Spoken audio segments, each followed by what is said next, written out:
everyone, Clyde Bryant here, and it is April the 12th, and we're here to talk about... That's right. Here to talk about what, Lou? What are we talking about?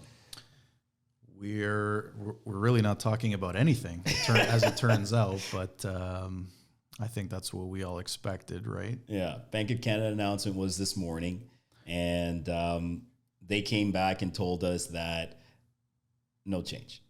Yeah, no surprise. I think no one thought this was going to be an increase. I think they've overplayed their hand. They've overshot it. Whatever other expression you want to use. Inflation has come down a little bit, and that was the main driver as to why they were increasing the rates so aggressively in the first place. Now that it's come down, and they're hearing calls from a lot of people who are struggling, I think it's no surprise that they kept things. That they kind of held off. Yeah. So, I mean, which is great news for all of us, really, right? So for anybody that has a variable rate product right now, the benefit is, I mean, we're not going to experience any increases to our payments on a monthly or for your current payment frequency. But at the same time, there's no reprieve either, right? So nothing's coming down. Not yet, anyway. Yeah, I think everyone who has a variable rate or adjustable rate mortgage is by now an expert. It's they've learned the hard way in a lot of cases that your monthly costs have gone up a lot over the last year, so they know what this means by now, right? Exactly. They don't necessarily need us to tell them. They know that no change means, thank God, I don't have to increase my payment. For a lot of people, for the fourth time, fifth time, whatever it is, right? Exactly. So no change is, for now, good news, I would think. Yeah, definitely. I think it's definitely good news because, I mean, obviously going into previous announcements, not knowing what was going to go on, and then hearing that they're increasing 50 basis points and all, or whatever it was scary because you had to go back, take a look at the pocketbook, take a look at, how much you're bringing in and how much is now going out in addition to, what you used to be paying, and say, okay, where does that money come from? Because you're still making the same amount, yet now more is going towards your cost for living or any type of variable product, right? Which is, that's a little bit scary. It's scary if it were only your mortgage that got more expensive, right? Exactly. But I couple that with everything else getting more expensive. If you've been to the grocery store, that as well has been tough for a lot of people. So this is good news. It's relief.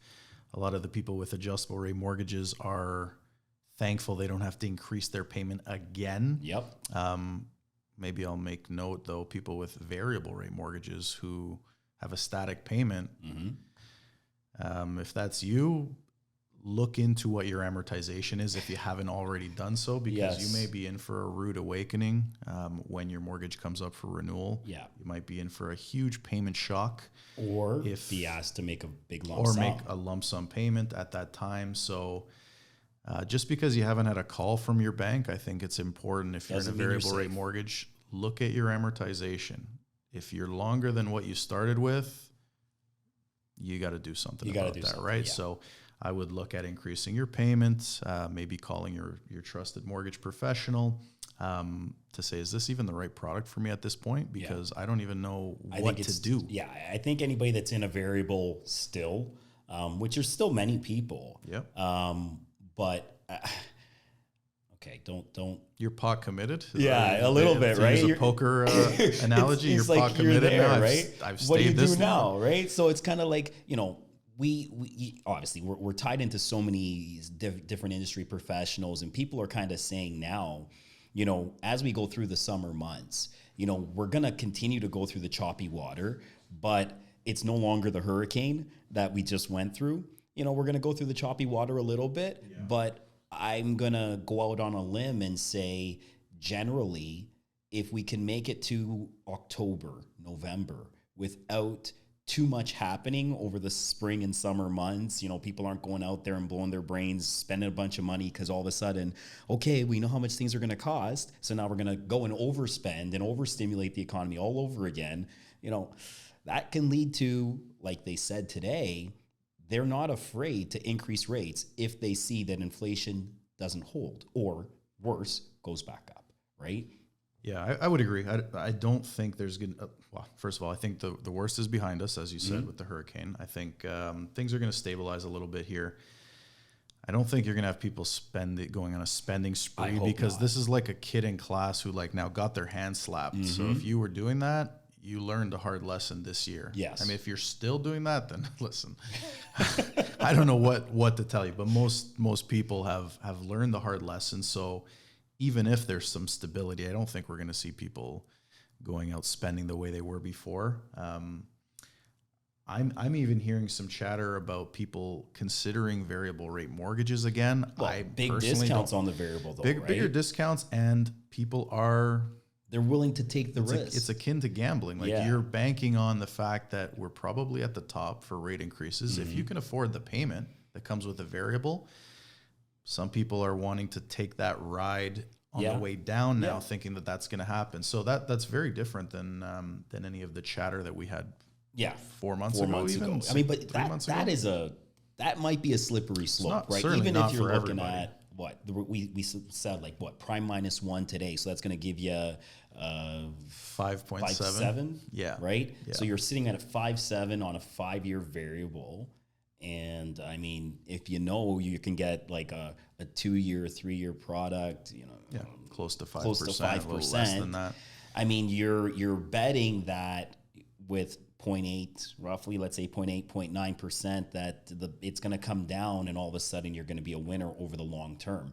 It generally is a good bet, but at the same time, how do you take a variable now when they're so much higher than fixed rates, right? So you're typically taking a variable because it's lower, but you understand there's some risk. What's the upside right now? I don't see it. I'm hearing chatter of people starting to get interested in variable again. I think it's too soon. It's ludicrous. I think you're at least another year away from, for me, it being attractive, unless you're thinking about penalties and different things other than the rate itself. Exactly, and this is where I kind of think where we were talking about this a little bit earlier, where we're looking at the banking products, the 1-year, 2-year, 3-year products, and the shorter term money, and the cost of that money is still, relatively high. It's higher than the variable, like we just said. But, isn't that a clear indication of what the banking economists are actually predicting? Well, it's not higher than the variable. Today? Oh, sorry, lower than the variable. Lower than the variable. Pardon me, yes. Lower than the variable. Yeah. It's lower than the variable. And I mean, I say to my clients, I don't have a crystal ball. So if I knew 1 year is the magic number, I would put everybody in a 1 year, because then you come out of your 1 year term when rates are low. If I knew it was a 2 year, again, I'd put everybody in a 2 year. But I think the safe bet right now, and what seems to be the popular consensus, is whether 1, 2, 3, whichever one of those terms it is, the shorter term is now probably the play. The days of putting everybody into a 5 year are over. Yeah. Because at some point things are going to start to come back down, and you want to be. It's not, you shouldn't be gambling, but you do want to catch this market on its way down, right? Yeah, of course. The ideal scenario is your mortgage comes up for renewal and rates are rock bottom. Who doesn't love that? That's fantastic. The perfect storm. And that's what I'm advising a lot of my clients on when they're asking me about 5-year fixed rates, because now they've seen that they've dropped a little bit. I'm like, well, let's not put the cart before the horse. horse. Talk to me about why you're looking for a 5-year, because just like a lot of people now are disappointed that they're renewing when rates are high, well, you're going to be not renewing when rates are low, potentially, right? So I like to have a thorough conversation. I have no problem with you going into a 5-year, but just talk to me about why. Yeah. Why are you interested in a 5-year? What's your plan? Yeah. Well, I mean, I think we found a way to have a conversation about nothing, Lou. Yeah, it was supposed to be 60 seconds, so yeah, I think we're a little bit over, but no change. No change. Good news for the majority of people. Let's see what happens throughout the summer. I think the best advice that we can give, anyone that's listening to us, and the same thing I'm saying to my clients, is, take the summer, sit on your wallet, don't start spending, be cautious.